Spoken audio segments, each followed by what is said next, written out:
Let's take a look at the 20th century. So with the 20th century, we have the two world wars, the Vietnam War, the Great Depression. So this is all coming from the American standpoint.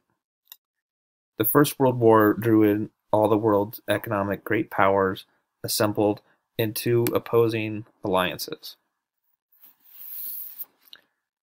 The Allies, which were made up of the Russian Empire, the French Third Republic, and the United Kingdom of Great Britain, as well as Ireland, versus the Central Powers, which were made up of Germany and Austria-Hungary. Although Italy was a member of the Triple Alliance alongside Germany and Austria-Hungary, it did not join the Central Powers, as Austria-Hungary had taken the offensive against the terms of the alliance. These alliances were reorganized and expanded as more nations entered the war.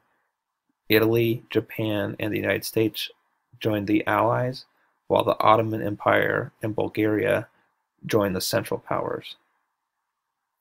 The trigger for the war was the assassination of Archduke Franz Ferdinand of Austria, heir to the throne of Austria-Hungary, by Yugoslav nationalist Gavrilo Princip in Sarajevo on June 28, 1914.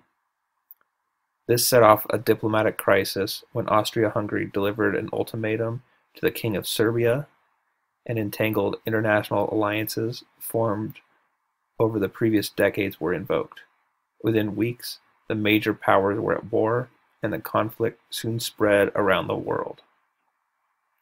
It was one of the deadliest conflicts in history, and paved the way for major political changes, including revolutions in many of the nations involved.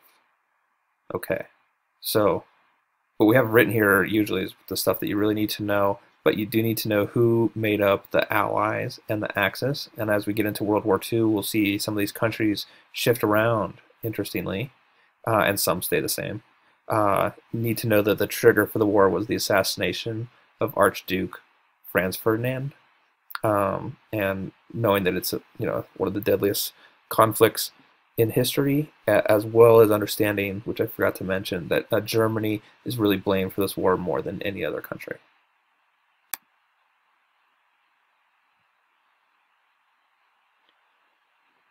On October 29th, which is now known as Black Tuesday, some 16 million shares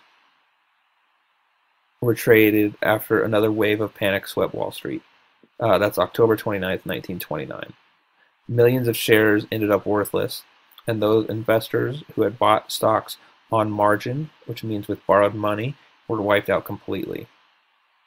As consumer confidence vanished in the wake of the stock market crash, the downturn in spending and investment led factories and other businesses to slow down production and begin firing their workers. For those who were lucky enough to remain employed, wages fell and buying power decreased. This event, the stock market crash of 1929, led to the Great Depression. The Great Depression lasted from 1929 to 1939 and was the worst economic downturn in the history of the industrialized world. It began after the stock market crash of October 1929, which sent Wall Street into a panic and wiped out millions of investors. Over the next several years, consumer spending and investment dropped, causing steep declines in industrial output and employment as failing companies laid off workers. By 1933, when the Great Depression reached its lowest point, some 15 million Americans were unemployed, and nearly half the country's banks had failed.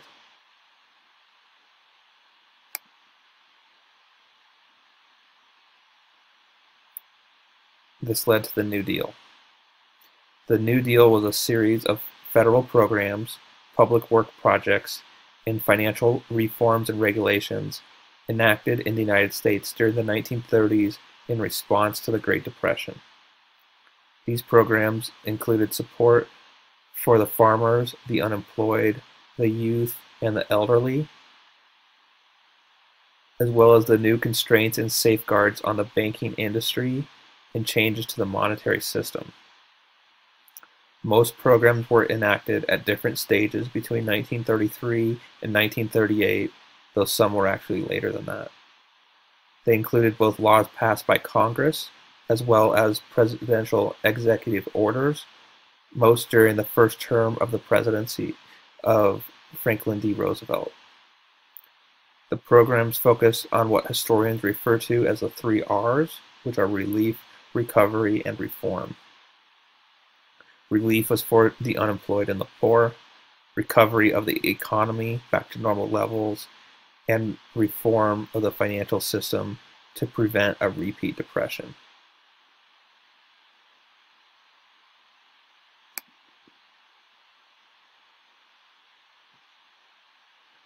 The instability created in Europe by the First World War, which was from 1914 to 1918, set the stage for another international conflict, which was World War II. This broke out 2 decades later and would prove even more devastating. Rising to power in an economically and politically unstable Germany, Adolf Hitler and his National Socialists, which is known as the Nazi Party, rearmed the nation and signed strategic treaties with Italy and Japan to further his ambitions of world domination. Hitler's invasion of Poland in September 1939 drove Great Britain and France to declare war on Germany, and World War II had begun. Over the next 6 years, the conflict would take more lives and destroy more land and property around the globe than any previous war. Among the estimated 45 to 60 million people killed were 6 million Jews murdered in Nazi concentration camps as part of Hitler's diabolical final solution, now known as the Holocaust. You also should be familiar with Pearl Harbor.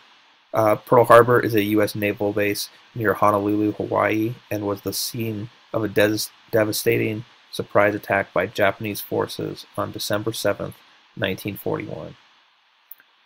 Just before 8 a.m. on that Sunday morning, hundreds of Japanese fighter planes descended on the base, where they managed to destroy or damage nearly 20 American naval vessels, including 8 enormous battleships and over 300 airplanes. More than 2,400 Americans died in the attack, including civilians, and another 1,000 people were wounded. The day after the assault, President Franklin D. Roosevelt asked Congress to declare war on Japan. On December 8th, Congress approved Roosevelt's declaration of war on Japan.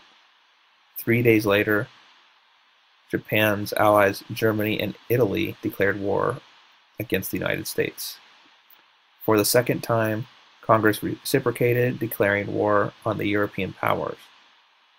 More than 2 years after the start of World War II, the United States had entered the conflict. And finally, we have the Vietnam War. The Vietnam War was a long, costly, and divisive conflict that pitted the communist government of North Vietnam against South Vietnam and its principal ally, the United States. The conflict was intensified by the ongoing Cold War between the United States and the Soviet Union. More than 3 million people, including over 58,000 Americans, were killed in the Vietnam War, and more than half of the dead were Vietnamese civilians. Opposition to the war in the United States bitterly divided Americans, even after President Richard Nixon ordered the withdrawal of U.S. forces in 1973. Communist forces ended the war by seizing control of South Vietnam in 1975, and the country was unified as a Socialist Republic of Vietnam the following year. You definitely should have in your mind that one of the main reasons for the U.S. involvement in the war was the fight against communism, which was a big part of the Cold War.